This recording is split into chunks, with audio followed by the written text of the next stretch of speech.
सूरज की नरम रोशनी जंगल के पत्तों पर शबनम की बूंदों को चमकाती हुई उभरी तो पूरा जंगल जागने लगा। कहीं परिंदे चहचहाते, कहीं नदी के बहते पानी की आवाज आती और कहीं फूलों की खुशबू हवा में बिखर जाती। इस रंगीन और हसीन जंगल में गोलू नाम का एक भारी भरकम मगर निहायत दिल का नर्म हाथी रहता था। गोलू की भारी सूंड, लंबे कान और मजबूत जिस्म जंगल में सबके लिए हिफाजत की अलामत थे, मगर एक कमजोरी थी, वो बहुत जल्द घबरा जाता था। गोलू को एक डर खास तौर पर बहुत सताता था, चींटियों से। उसी जंगल में कहीं एक नन्ही सी चींटी चीनी रहती थी। एक दिन जंगल में गर्मी बहुत शदीद थी, सूरज आग बरसा रहा था और नदी का पानी कम होता जा रहा था। जानवर प्यास से परेशान थे। गोलू इस मुश्किल वक्त में सबके लिए पानी लाने निकल पड़ा। वो अपनी बड़ी सूंड में नदी से पानी भरकर जानवरों में तकसीम करता। चीनी भी अपने छोटे छोटे साथियों के साथ पानी लेने निकली। जब गोलू नदी के किनारे पहुंचा तो उसने देखा कि पानी पहले से भी कम हो गया है। वो धीरे धीरे पानी भरने लगा कि अचानक उसकी नज़र पड़ी एक नन्ही सी चींटी पानी में बह रही थी। ओ नहीं, गोलू चीखा, ये तो डूब जाएगी। वो चींटी कोई और नहीं थी, चीनी। जैसे ही गोलू ने उसे देखा, उसका सारा डर भूल गया। दिल में एक अजीब हिम्मत पैदा हुई। उसने फौरन अपनी सूंड पानी में डाली और निहायत एहतियात से चीनी को बाहर निकाल लिया। चीनी कांप रही थी। गोलू ने नरमी से पूछा, तुम ठीक हो? मैंने बहुत डराया तो नहीं होगा? चीनी कमज़ोर आवाज़ में बोली, मैं ठीक हूँ, शुक्रिया, तुमने मेरी जान बचाई। गोलू मुस्कुरा दिया, तुमने डराया तो नहीं? मैं तो चींटियों से बहुत डरता हूँ। चीनी हैरान हो गई, तुम इतने बड़े और ताकतवर? गोलू थोड़ा शर्मिंदा हुआ। हाँ, मैं बहुत बहादुर हूँ, बस चींटियों से थोड़ा सा बहुत ज़्यादा डरता हूँ। चीनी हंस पड़ी, तुम्हें कभी मुझसे डरने की ज़रूरत नहीं। हम छोटी हैं मगर हम भी दिल रखती हैं।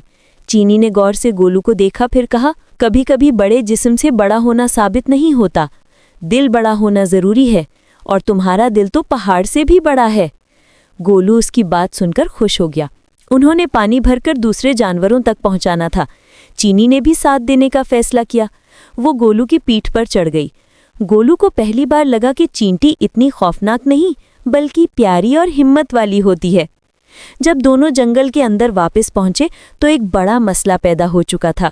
जंगल के बीच में एक जबरदस्त दरख्त गिर गया था और उसने रास्ता बंद कर दिया था। जानवर डरे हुए थे क्योंकि उस दरख्त के नीचे कुछ नन्हे खरगोश फंस गए थे। कोई है जो मदद कर सके? बंदर चीखा। दरख्त बहुत भारी है, नदी के किनारे हिरन ने कहा। गोलू आगे बढ़ा। मैं कोशिश करता हूँ। उसने पूरी ताकत से दरख्त को उठाना चाहा मगर दरख्त बहुत भारी था।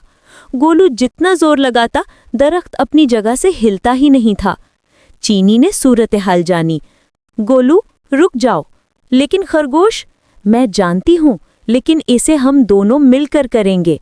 गोलू हैरान रह गया, तुम और मैं? मगर तुम तो?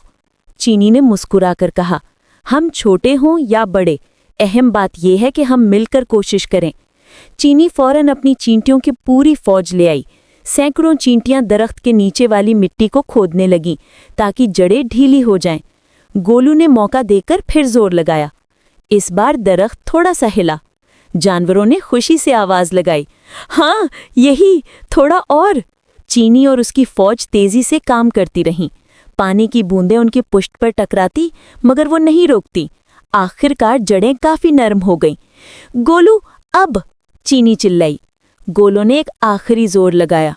दरख्त हिलते हिलते बेआवाज नीचे की तरफ लुढ़क गया और नन्हे खरगोश बाहर निकल आए।